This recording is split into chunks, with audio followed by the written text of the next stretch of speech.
Less than a week now before the election, and Ashley Kalus and Governor McKee are ratcheting up their verbal jabs. Most recently, McKee's campaign condemning vulgar text messages, as explained in a recent Boston Globe report. Here's ABC 6 News reporter Daniel Coates.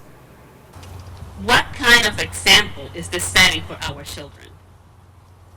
With the exception of Governor McKee himself, dozens of Democrats gathered on the steps of the State House, shocked and saddened by 2018 text messages from Ashley Kalus that they call vulgar and offensive.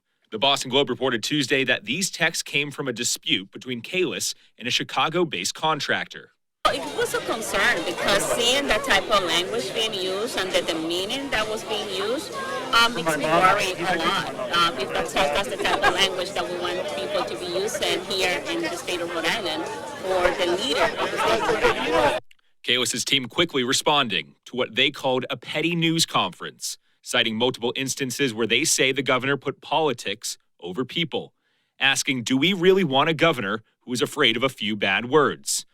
Associate Professor of Political Science Adam Myers says this tit for tat is expected close to Election Day.